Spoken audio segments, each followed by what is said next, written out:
Well, folks, House Republicans still want to control what happens in Washington, D.C. The federal government, of course, has oversight of D.C.'s budget, and they still want to do so, folks. The House Committee on Oversight and Government Reform are pushing for a plan to review D.C.'s local laws and spending decisions. They say the efforts will make sure Washington, D.C. is in line with congressional mandates and federal law. Now, the Republican Congressman Jason Chaffetz of Utah is trying to stop the district from legalizing physician-assisted suicide. D.C. Congresswoman Eleanor Holmes Norton, who is a non-voting delegate, says these are local issues, not those of the federal government.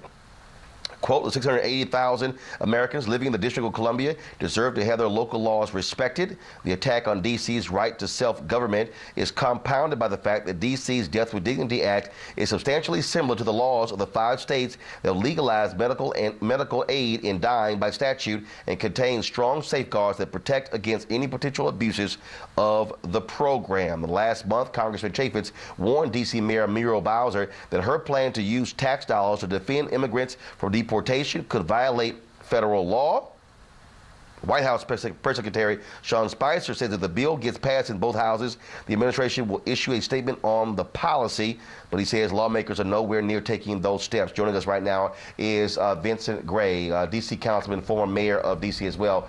Councilman Gray, this is, again, the latest example of where politicians in D.C., and the federal government want to control D.C. politics, and we've seen this over and over and over again.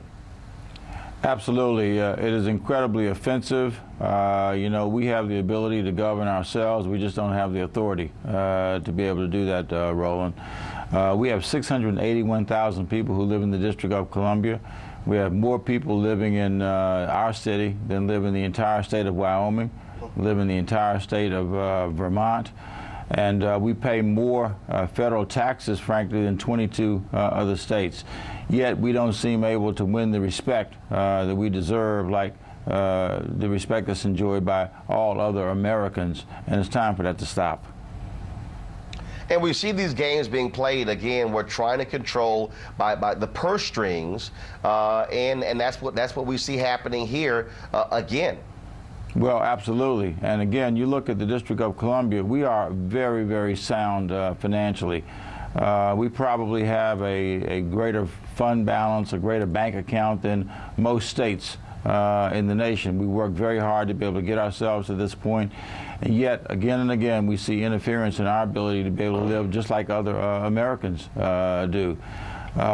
You look at the Death with Dignity bill that is now before the Congress that they're trying to, at least Mr. Chaffetz and his committee is talking about overturning. You look at the fact that there's now an assault on our gun control laws in the District of Columbia. You look at the fact that virtually everything that suggests that the people should have the responsibility and the authority to do in the District of Columbia has to go before the Congress. It makes absolutely no sense that our legislation that is approved by our city council, signed by our mayor, should have to go before the Congress of the United States. They wouldn't do that anywhere else, but in the District of Columbia, and it's incredibly offensive. What's next? Well, what's next is, frankly, we have to continue to wage the battle. Unfortunately, the Constitution establishes that the Congress has the authority over the District of Columbia, and we've got to continue to fight.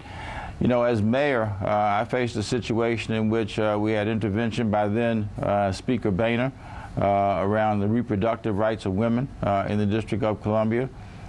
We faced a situation in 2013 when there was a federal shutdown.